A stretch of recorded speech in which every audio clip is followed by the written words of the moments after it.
This conference will now be recorded. Camera తీసానట ఇది అది ఉన్నాయి.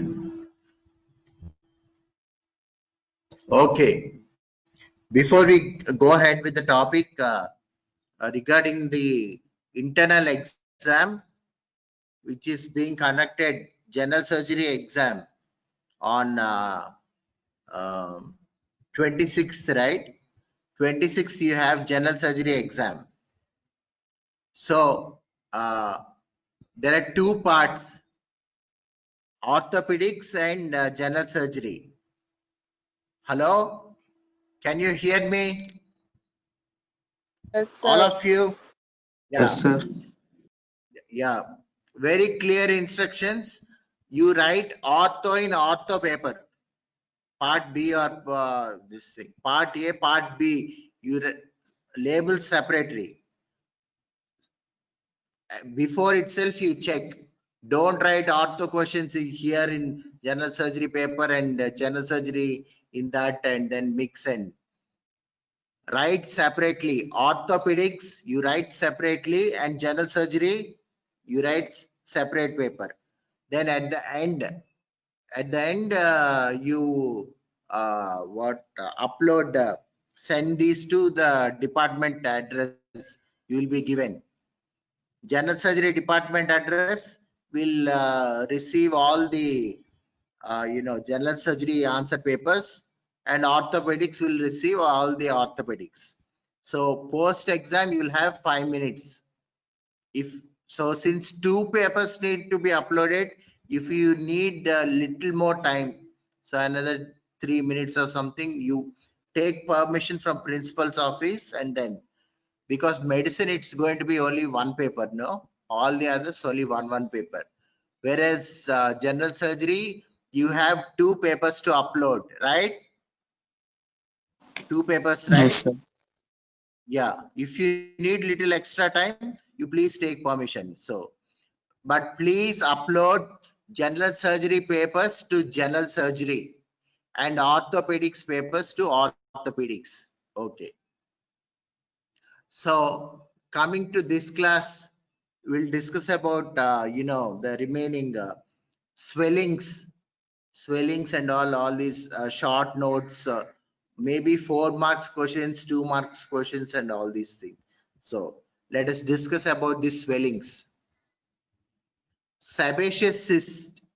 First we'll discuss about sebaceous cyst. Sebaceous cyst is a reed, sebaceous glands are present in the dermis. I'll tell you what important points you should both and highlight important points in clinical examination, as well as when you come to practicals. These are the points you should tell. These are the points in the favor of your diagnosis. So sebaceous cyst, the sebaceous glands are present in the dermis. So when the glands the mouth of the glands opens upon the skin, so when it gets blocked, then this retained sebum and all these things will form this cyst, will be enclosed within a cyst wall. So it is also called epidermoid cyst because it is arising from skin. So please note down this point. Origin of sebaceous cyst is from the skin itself. So what is the plane of the sebaceous cyst means? It is cutaneous plane. It don't write, many often people were making mistakes telling it is subcutaneous plane. It is not subcutaneous. It is arising from dermis. The epidermis and dermis are parts of skin. So the plane of sebaceous cyst is cutaneous plane. You please underline that. Okay, then that is why skin cannot be pinched off. Skin cannot be pinched off. You cannot pinch the skin off because it is arising from the skin itself. So skin cannot be pinched off. Plane of the swelling is cutaneous plane. It is present within the skin. So and punctum is present. Punctum, you know, at that site where it gets blocked, there's a black colored mark. So punctum is present. Then plane of the swelling is cutaneous. Then because of the retained sebum within the cyst, uh, you know, fluctuation will be you know, small. Where for small swellings, the test which you do for fluctuation, it is called what? Paget's test. Pages test. Good. That is, you press on both sides, you know, one finger in the on the top, you press on both sides, then the impulse is felt on the middle finger. That is called Paget's test. Again, we will discuss, you know, demonstration. We'll discuss all these before here in person, before going to exam. Paget's test.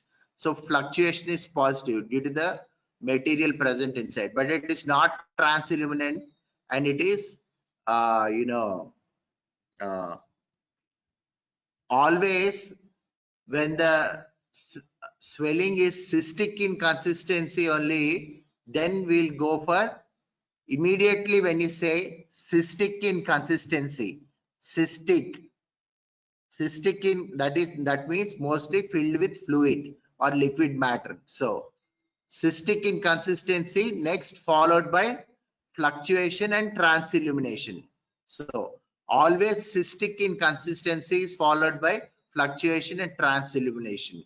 So here it is not clear fluid, like in hydrocele. So it won't be transilluminant.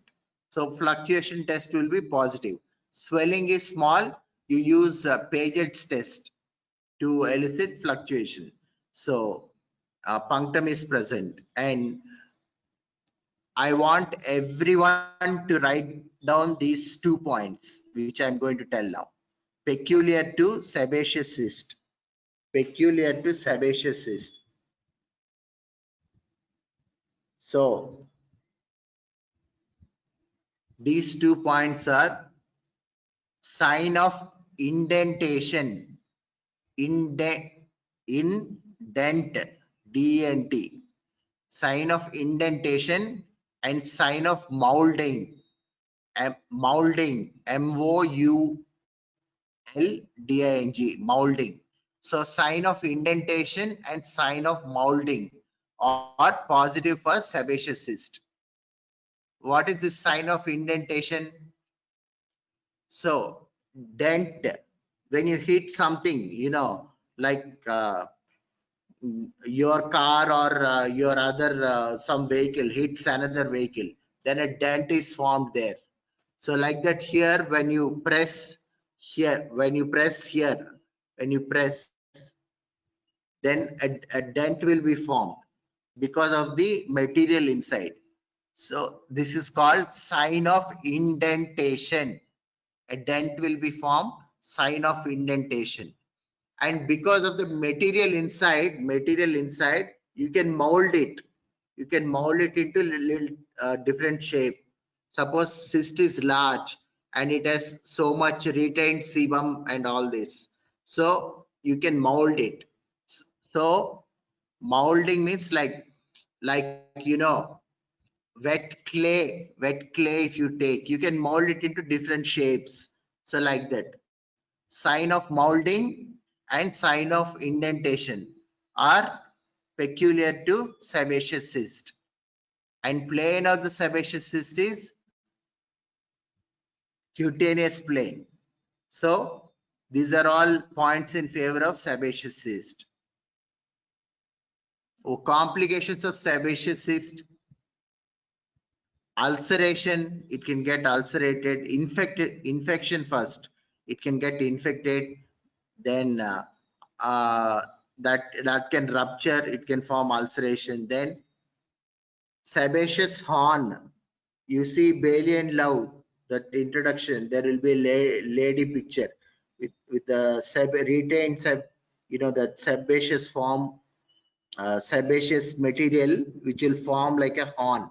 So it is called sebaceous horn. Sebaceous horn, HORN. So sebaceous thorn. Then Cox peculiar tumor. So long standing. So multiple cysts.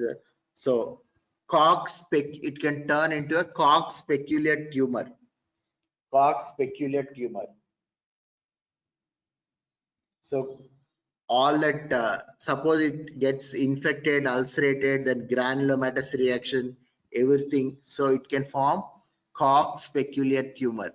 So infection, ulceration, sebaceous horn, Cox peculiar tumor, a rupture. Okay, it can get ruptured. Then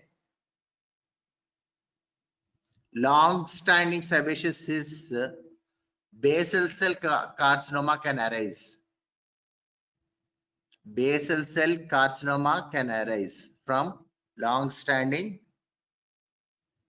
long standing sebaceous cysts. So basal cell carcinoma. So these are the few complications of sebaceous cyst. So treatment is, suppose if it gets infected, then it will form an abscess. Any treatment for any abscess, treatment is incision drainage, IND, incision and drainage of the abscess. Then you give antibiotics. So when the wound is little more cleaner, then you can or if it is small thing, then you can excise the entire use an elliptical incision and then excise the entire cyst. So entire cyst is excised means cyst wall is also excised. So treatment for suppose if it is infected, then you do IND under antibiotic coverage.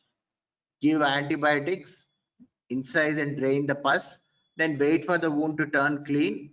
Then formally under local anesthesia, you can remove it.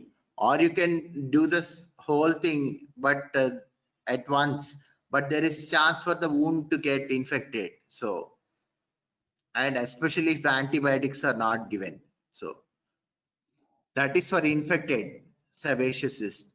For normal sebaceous cyst, treatment for surgical treatment for all of the swellings, sebaceous cyst, dermoid cyst, lipoma, anything incised. I'm telling you once and for all, treatment is excision biopsy. That is, you excise the specimen and send for histopathological examination. So it is called excision biopsy. So excise the specimen and then send for biopsy. Not don't tell or don't write just excision. So nobody is just excising and then throwing it to dustbin or anything. So after excision, you are sending it for biopsy for HPE, histopathological examination. So to confirm your diagnosis. Suppose then exclude any, like rarely any tumor or anything, or the patient itself will ask later, you exercised the swelling on the hand, so what is it? So your answer not just on clinical basis, on histological this thing, it should be confirmed by histology. So send the excise specimen to pathology department. So it is called excision biopsy. So next time we should I should hear this word, excision biopsy, for all swellings. So whatever you are excising, you're sending for biopsy for histological confirmation. So that's about it. Multiple sebaceous cysts, where they are found, scalp and scrotum. Multiple sebaceous cysts, scalp and scrotum. So where sebaceous glands are not there, where sebaceous glands are not there, palms and soles. So please go back, all of you buy short cases Das. It is not a very expensive textbook. Short cases Das. So in that all these points are given. So please go through. So now next we'll go to dermoid cyst. Dermoid cyst usually occurs in midline due to in the lines of embryonic fusion. So it is usually covered by skin. So there are 4 types of dermoids. So suppose you get the sebaceous cyst as a short case, don't think they are going to ask only about sebaceous cyst. They'll ask about other cysts also. So you have to tell, you have to answer. So 4 types of dermoids are what?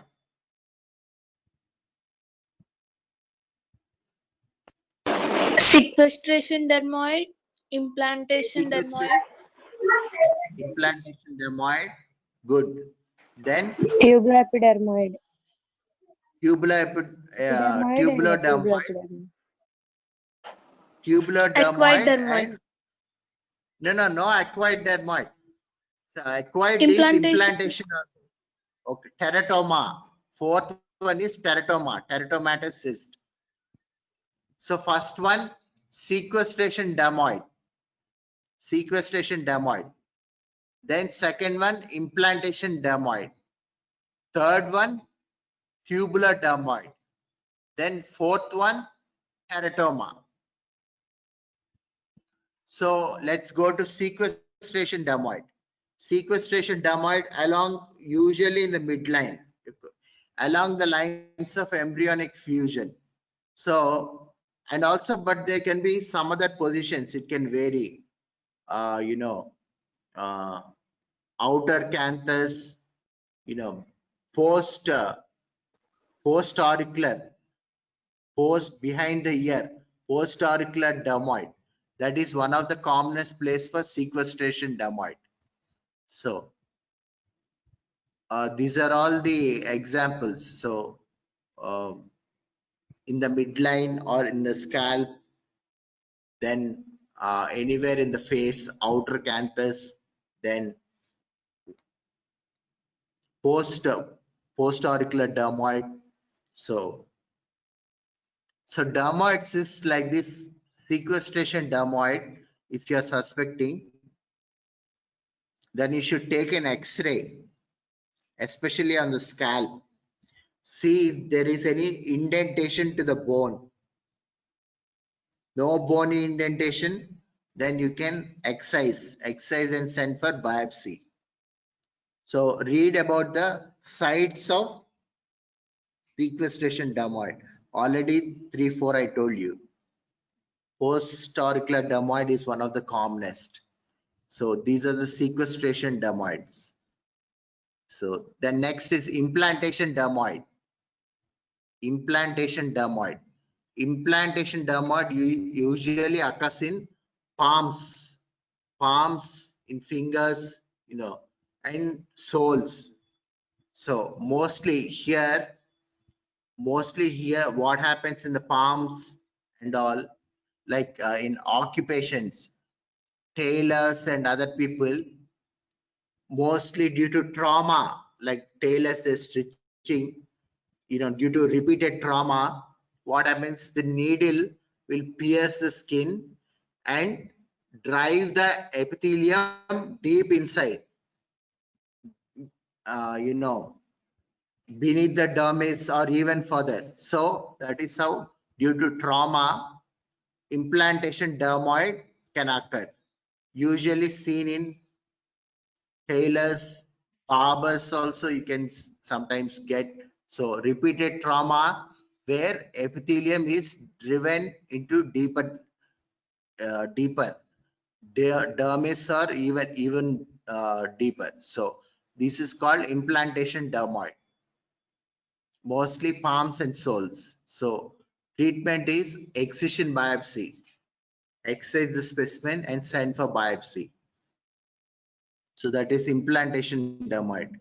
Then tubular dermoid. Tubular dermoid. Tubular dermoid, what are the examples?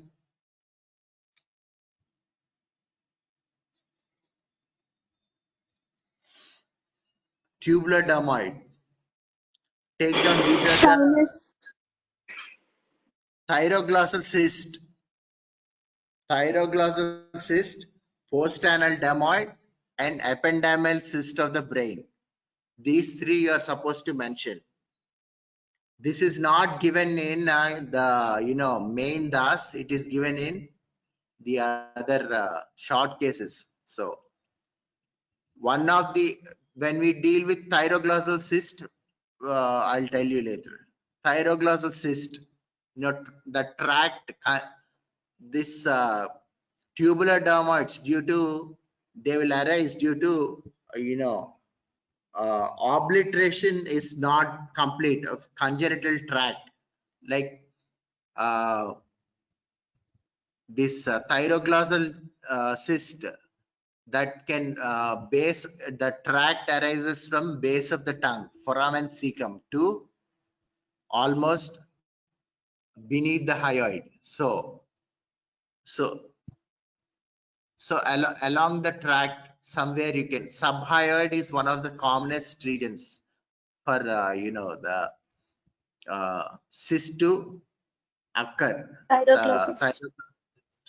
Suppose if it gets infected and ruptures, then a fistula will form. So the principle is to excise the entire tract, not just the cyst alone. So cyst is in relation to a congenital tract.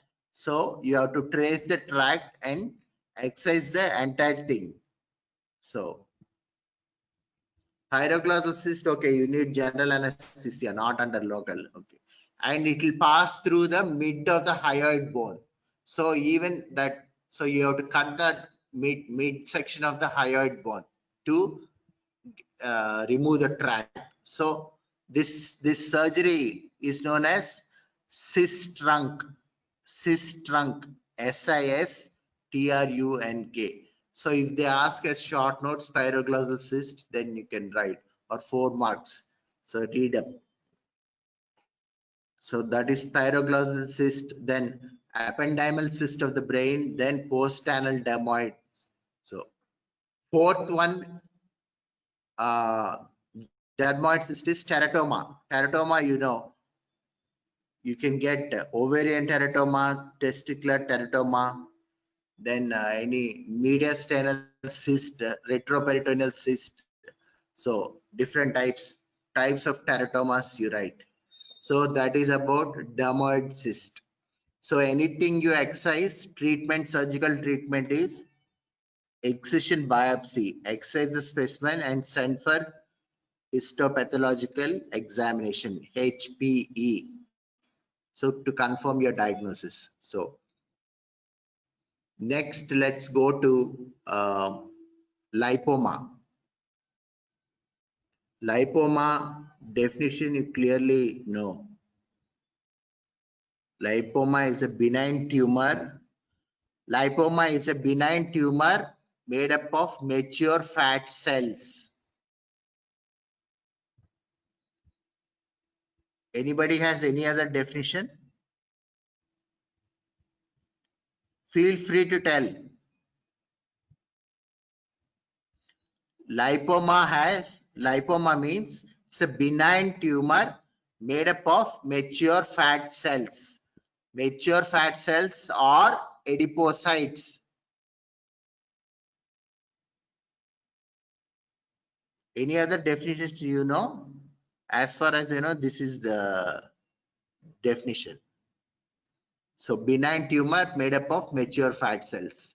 So commonest plane for lipoma is what? Subcutaneous plane. Yes, subcutaneous plane. So subcutaneous plane. Then subcutaneous plane, so skin can be pinched off here. Skin can be lifted. Skin can be lifted because it is subcutaneous plane. So either they are capsulated or diffuse. So diffuse lipomas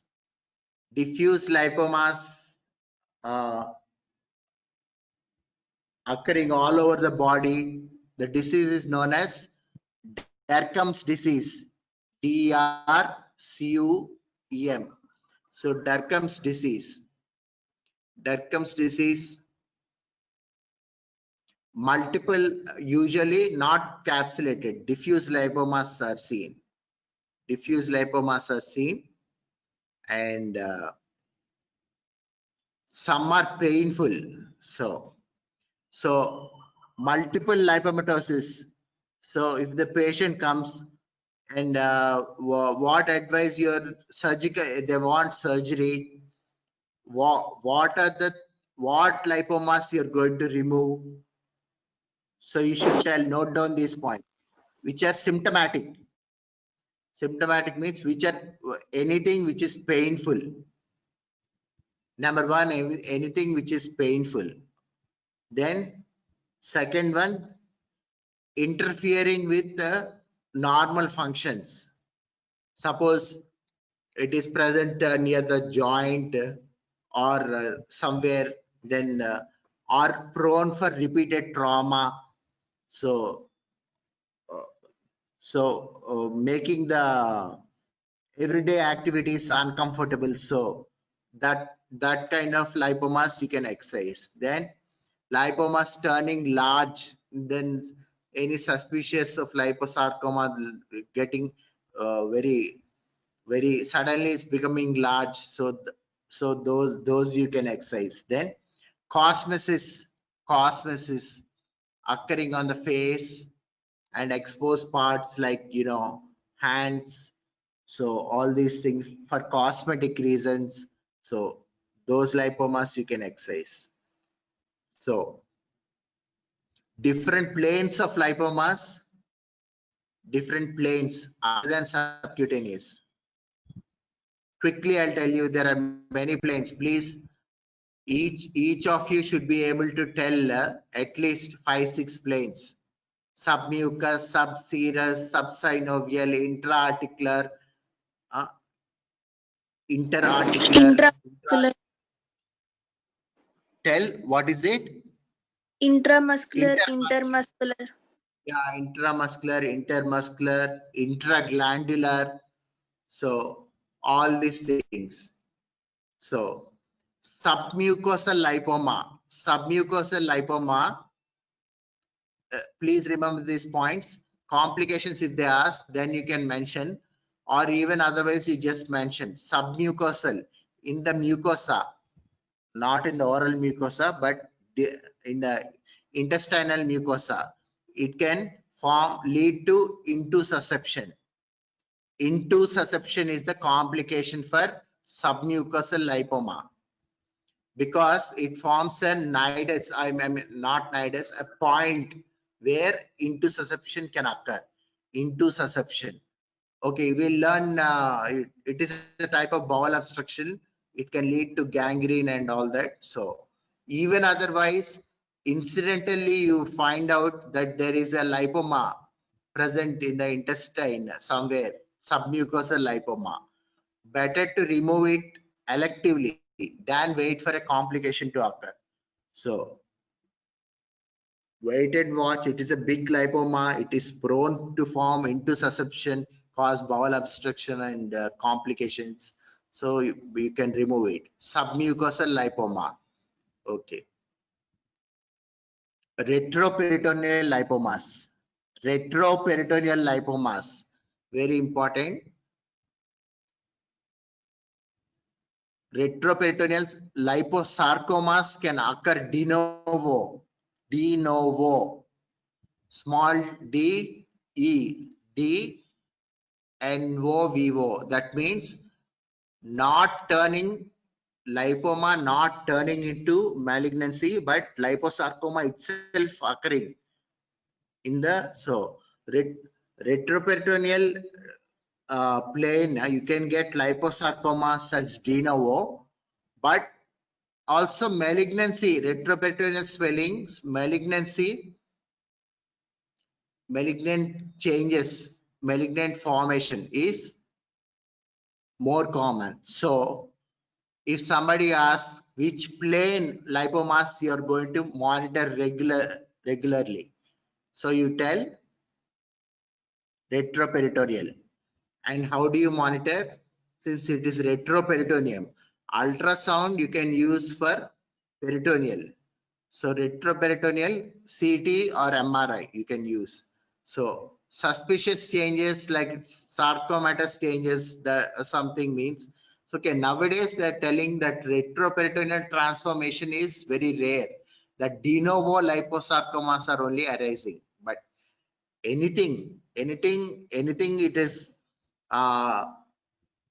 sarcomatous changes have occurred means, that means sudden increase in size, increase in vascularity, so increase, surrounding, so many blood vessels are present, then outside it's warmth is present, so few more signs. So liposarcoma like that means treatment is wide excision, local wide excision.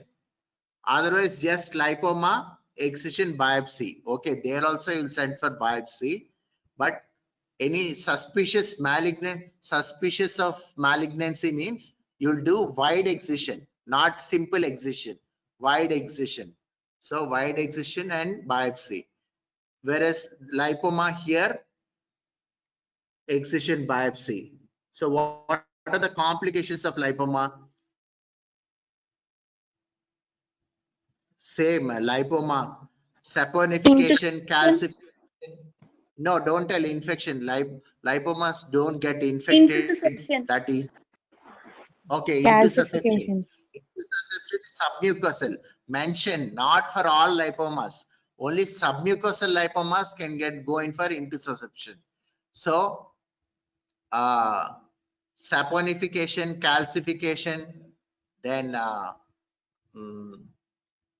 this sarcomatous changes, malignant transformation. So these are all the complication. Pressure effects. So large and one of the reasons to get it removed is pressure effects. Suppose it is starting to compress somewhere, and then the remaining part is getting, a neurological or vascular this thing effects are there. So compression effects, it is going to compress on the adjacent nerves and what is this, blood vessels. So compression effect. So these are all the complications of lipoma. So again, treatment is excision by biopsy. Okay. Then neurofibroma, tumors along the nerve fibers, von Recklinghausen's disease, you please read. So von Recklinghausen's disease, then neurofibromas associated with caffeole spots, that is coffee in milk, that color cafe, like what is this Yes. cafe? Yeah, cafe, AU bar LAIT, caffeolate spots. So this means they have characteristic appearance like caffeolate spots. You just find out the meaning. Is it milk in coffee or coffee in milk? So brown like that, brown color, multiple caffeolate spots are present. So check if caffeolate spots are present. Then usually neurofibroma, the swelling can be moved in the direction of the nerve fibers. Okay.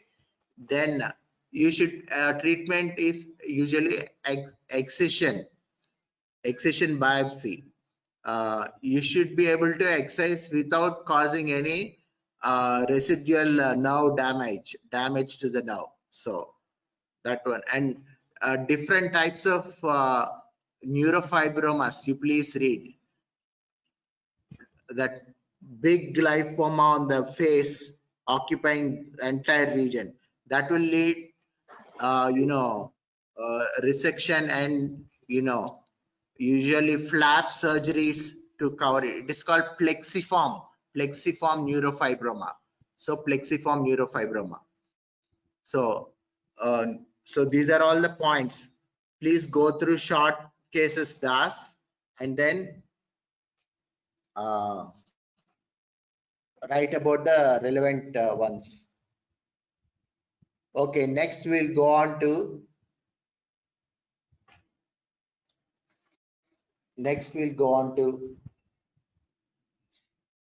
I'll tell you about few other things,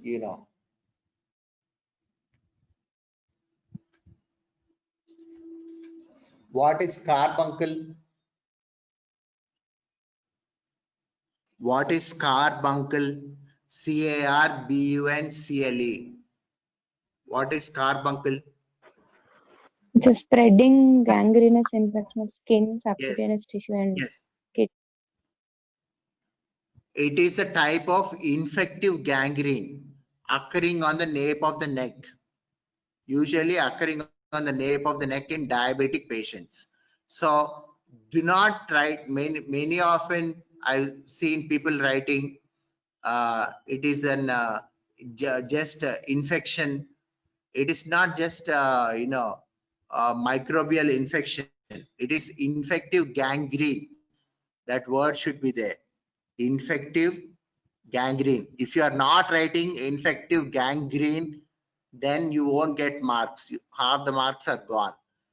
Right? It is a type of infective gangrene occurring on the nape of the neck, usually in diabetic patients. So that is carbuncle. Usually it has multiple, sieve-like openings. Sieve, S-C-I-V-E, sieve. Like that sieve has multiple openings, like that. Multiple openings it has. So treatment is usually excision. You excise the entire thing. So excise the entire thing and under antibiotic coverage. So then later you can, if the wound is healthy, you can plan for skin grafting. You can plan for skin grafting, or depends on, usually skin grafting is sufficient. So if at all deeper it extends, maybe flap is required. Otherwise, usually it is subdermal gangrene, subdermal infective gangrene of the subdermal tissues. So that is about carbuncle. So please, carbuncle, infective gangrene occurring on the nape of the neck, usually in the diabetic individuals. Treatment, excision. Control of the diabetes, then excision under antibiotic coverage. So what is erysipelas? E-R-Y-S-I-P-L-A-S. Erysipelas. Please note down. What is erysipelas?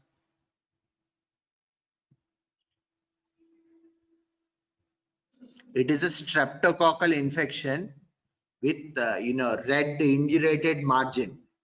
Red borders will be present. So erysipelas is a streptococcal infection, so with indurated red margins. So that is known as erysipelas. So all antibiotics which can cover streptococcal infections, so we have to give and reduce the edema. So what is cellulitis? What is cellulitis?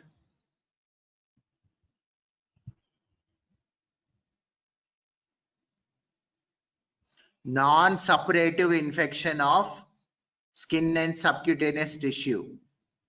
Non-suppurative infection of skin and subcutaneous tissue. Non-suppurative infection of skin and subcutaneous tissue, cellulitis. So here there is warmth, edema, everything is there. So limb elevation is advised, and dressings, two types of dressings can be used for cellulitis. For antibiotics are given, then like staphylococcal, penicillins, or all these things can be given. And to reduce edema, two types of dressings. Hypertonic saline. So you place what is this, cotton wool over the limb which has got cellulitis, and every 15 to 20 minutes you keep pouring hypertonic saline. So due to osmosis, the edema will come down. So another type of dressing to reduce the edema and swelling is what? Glycerin based. Glycerin and mag sulfate. Very good. Glycerin and magnesium sulfate. So you mix together and then put it in the dressing material and apply. So limb elevation and these two type of dressings will bring down the edema. So you can see shrinkage marks. Skin will be shrunk. So shrinkage marks will be present. So, and give antibiotics, systemic antibiotics. So suppose diabetes and all these other comorbid things you control. So this is about cellulitis. And so, but diffuse, so much edema is formed, then it lead to compartment syndrome. Anyway, mostly on the lower limbs. So compartment syndrome means answer surgical treatment is fasciotomy. So you give incisions on the limb. No, don't write excision. Okay, incisions are given on the limb. So lower limb means anterolateral and posteromedial, two incisions you can give. Then you can go up to skin, then one skin, subcutaneous tissue, then fascia. Once the fascia is cut, the muscle will pop. So that means pressure is reduced. So no more compartment syndrome. So with regular dressings, the wound will become clean. Then later you can primarily close, or if any tissue loss is there, skin grafting. So these things you remember, please. Compartment syndrome. So especially lower limbs, mostly upper limb also sometimes it can occur. So all compartment syndromes, treatment is fasciotomy. Okay, that is, you go up to the incise, up to the fascia, then muscle will pop out. That means the pressure is relieved. So no more compartment syndrome. So the limb is saved. So once the wound becomes clean, primarily we can close or skin grafting. So then this cellulitis, deeper tissues are infected, then necrotizing fasciitis. Please remember this. Necrotizing fasciitis, that is double I. Look up the spelling, not single I. Fasciitis. So double I is present. So necrotizing fasciitis. So once necrotizing fasciitis is present, then treatment is debridement. Even in diabetic foods and all, daily removal of this dead material, and infected dead material is called slough. SLOUGH. Slough, and the other infected material is removed. So daily removal, it is called debridement. D-E-B-R-I-D-E, debridement. So debridement is done. So, and vacuum therapy, dressings with the vacuum, negative suction therapy can be applied. This will discuss later. So that will help in wound healing. And so I told you about carbuncle, I told you about cellulitis, I told you about erysipelas, then I told you about compartment syndrome, cellulitis, necrotizing fasciitis. Cellulitis going into deeper tissues in necrotic necrotizing fasciitis, compartment syndromes. Then fasciotomy. Okay. Then what else is left? Fasciotomy to prevent the limb going in for gangrene. So if compartment syndrome continues and you do not relieve the pressure, then the whole limb will go in for gangrene. So whenever you see an infected limb with gross edema, then you have to do fasciotomy, give incisions for fasciotomy. Necrotizing fasciitis, it is usually polymicrobial. Suppose it is going up to the infecting scrotum and perianal area, then it is called what? Necrotizing fasciitis in the perineum, infecting the scrotum. Then testes are usually unaffected, but they are exposed. What is it called? Fournier's gangrene. Fournier's gangrene. Necrotizing fasciitis in the perineum is known as Fournier's gangrene. So there you have to incise. So usually in diabetics, remember, there is no role for conservative management.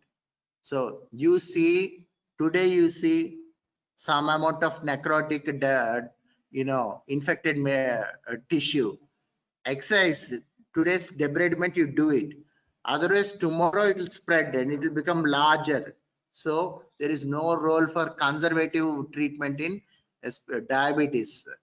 So remove all the dead and devitalized tissue and infected material. So a vacuum therapy you can use. Okay.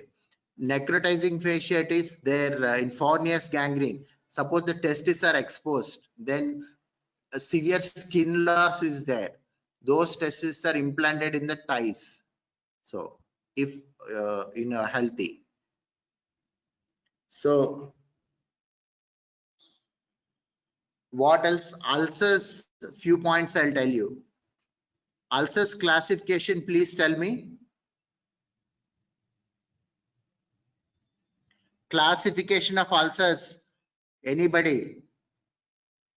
See, all this you have learned in third year, but now you have forgotten or not revising. Thus, and at the end of ulcer chapter, you go back, there is a classification. So two types of classifications are there for ulcers. Two types of classifications are there for ulcers. What?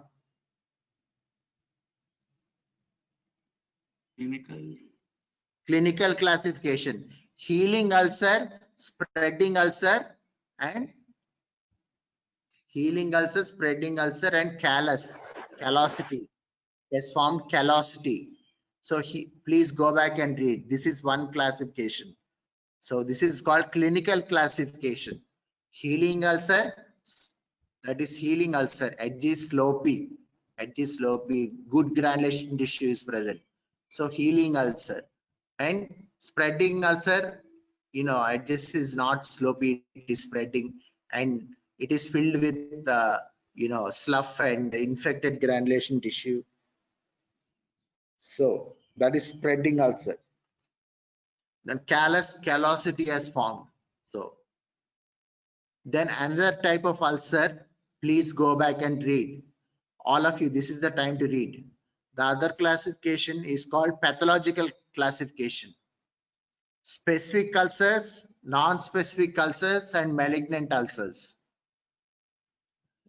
So many often I've seen people are telling arterial ulcers, venous ulcers, all these under specific ulcers. These are not specific ulcers, traumatic ulcers. These are not specific ulcers. Specific ulcers have specific cause like syphilitic ulcer or like a tuberculous ulcer. So these are specific ulcers. Non-specific ulcers, you will have traumatic ulcers, then arterial ulcers, venous ulcers. Venous ulcers are classically present above the medial malleolus if the great saphenous vein is involved, and pigmentation will be present. That is venous ulcer characteristically. Arterial ulcer are present, end arteries between the toes, digits. So that is where it will start usually. Arterial ulcers. Then traumatic ulcers, arterial ulcers, venous ulcers. So all these come under non-specific ulcers. So, and malignant ulcers, you will have, read about squamous cell carcinoma. It is over now. Squamous cell carcinoma, basal cell carcinoma, malignant myeloma. They have taken. Hello? Yes, sir. Yes, Classes sir. have been taken.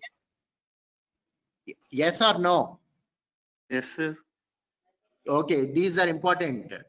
This basal cell carcinoma, squamous cell carcinoma, you can get a short notes. And or malignant myeloma is an essay question. So all these. So different types of edges of the ulcers, you please read. Different types of the edges of the ulcers. See, different types of edges of the ulcers. If the student is doing very bad, then the last thing they'll ask is tell about the different types of edges of the ulcer, Okay. So don't come to that situation. Okay, once again, I'll explain. So different types of edges of the ulcers. So undermined edge you get in tuberculosis. Undermined edge means over the surface, epidermis will be hanging. So dermis is destroyed. In tuberculosis, what happens? The tuberculous bacilli will be present mostly in the dermis.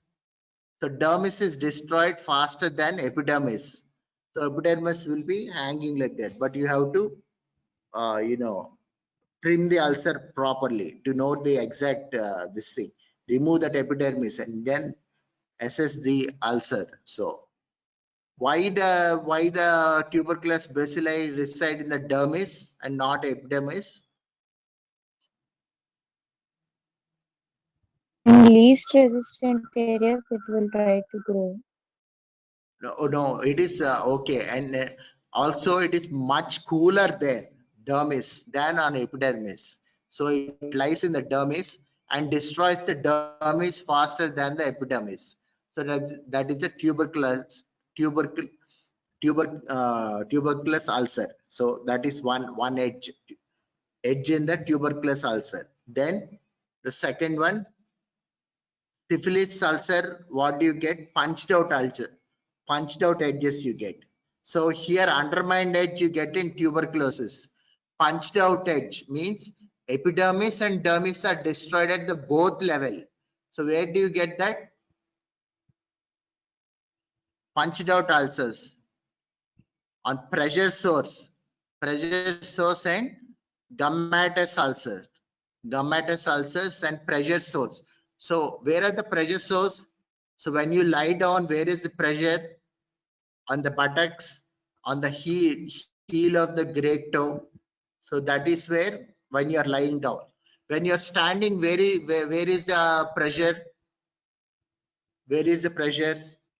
On the heel and on the ball of the great toe. So here these are called pressure sores.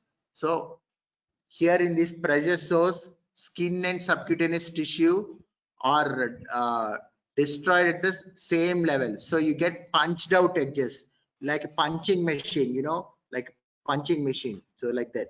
punched out. So punched out edges. Then the other one, sloping edges you get usually in, write down. If you don't know, you please write down. Sloping edges you get in healing Venous ulcers and ulcers. venous ulcers. Venous ulcers and healing ulcers you get sloping edges. Edges are sloped. Whereas rolled up ulcer you get in basal cell carcinoma. See, don't tell rolled out. Okay, that it makes no sense. There is no such thing as rolled out. That is out means it is everted. We'll come to that. That is in the next. So here rolled up means like, like a towel rolled up. It is rolled up, towel you roll it up. Now fresh towels are rolled up, right? Like rolls or like spring rolls or something like that. So rolled up, they are rolled up, not out. So rolled up edges or beaded edges you get in basal cell carcinoma. Basal cell carcinoma again occurring from this line, Ongren's line, from base of mouth, angle of mouth to drawn up till the ear, here, this part auricle. So this line. So, and also it is, so above this line, angle of mouth to drawn up till to the ear here. So above that you can get basal cell carcinoma. Okay. It also called, it is called tear cell carcinoma.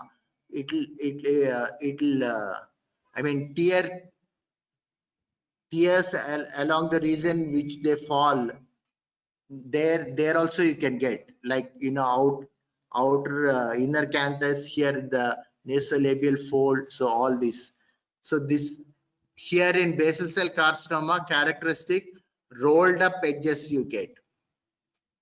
So in squamous cell carcinoma you get everted edges, everted. So here it is raised and everted like that, everted outside, everted. Why everted edges? Because of the proliferation in square, this malignancy, excessive proliferation of the malignant cells more than the normal cells. So edges everted. So all this squamous cell, basal cell and all treatment is local wide excision. So there are different modalities of treatment. We will deal with that later. Different model, but principle of surgical is this local wide excision, that is 1 to 2 centimeters, 1 to 2 centimeters surrounding healthy tissues are also seen. Rodent ulcer or basal cell carcinoma, it burrows, like local destruction is more, but no lymph node spread. Lymph node spread is not there. Whereas squamous cell carcinoma, lymphatic spread is there. So lymph nodes will be present. I'll tell one more point and stop with that. So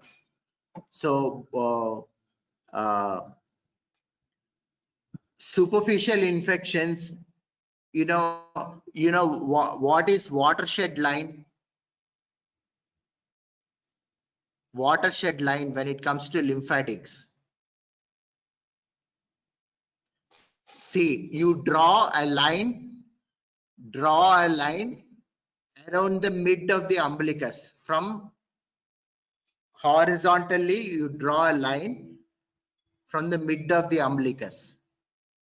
Understood? Draw a line mid of the umbilicus horizontally. So above that line, whatever superficial infections are there, they will go to axillary nodes. So below that line, whatever superficial infections are there, they'll go to groin nodes. So that is known as watershed line of lymphatics. You please go back and read. So I'm talking about superficial infections. So here anything, any ulceration or something, anything got, so all the infections below that line where the which lymph nodes will be enlarged? Below that line drawn horizontally across the umbilicus. Below that line, everything will go to Inguinal lymph nodes, groin lymph nodes. Good. So above they'll go to axillary lymph nodes. So that is called watershed line of nephritis. Almost 11:30, you might be having one more class. So I've covered about all the swellings and all. So fistulas and all, just remember fistula, GI fistulas, fistula in ano, all those things we'll discuss in the, systemic. So fistula means it is connecting. It is a tract which is connecting to surface, cutaneous, and inside it is connecting to some other organ. Like a large bowel means fecal fistula, small bowel fistula, then pancreatic fistula. So like that, different. So disconnecting one organ to outside and cutaneous. It is lined by granulation tissue.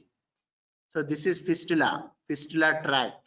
So sinus means usually it is also lined by granulation tissue. It has an opening on the surface of the skin, but other end it has a blind end will be present.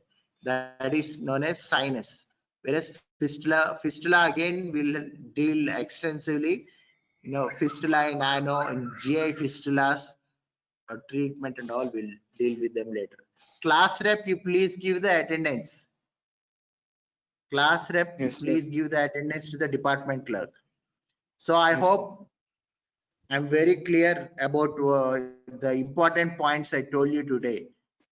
Both, exam wise and, clinics, practical exam clinics, theory and practical is important points you should mention. What I've told is important. Like carbuncle means cutaneous, subcutaneous, dermal gangrene, infective gangrene. Gangrene, that word should be there. So like that. It is not just an infection. Okay. So thank you. We'll meet again next class. Thank you.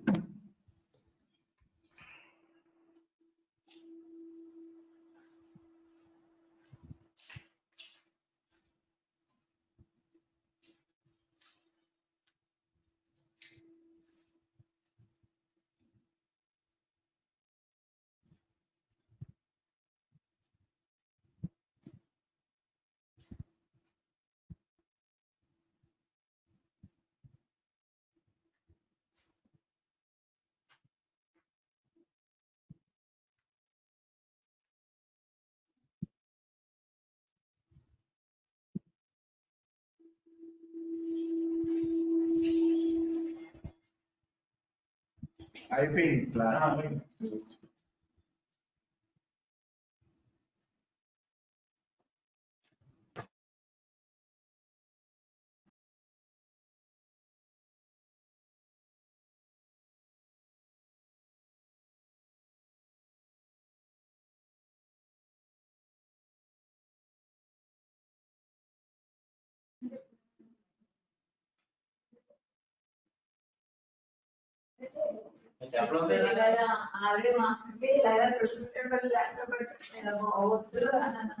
Sanitiser వేసుకుని ఉంటే నన్ను చెప్తా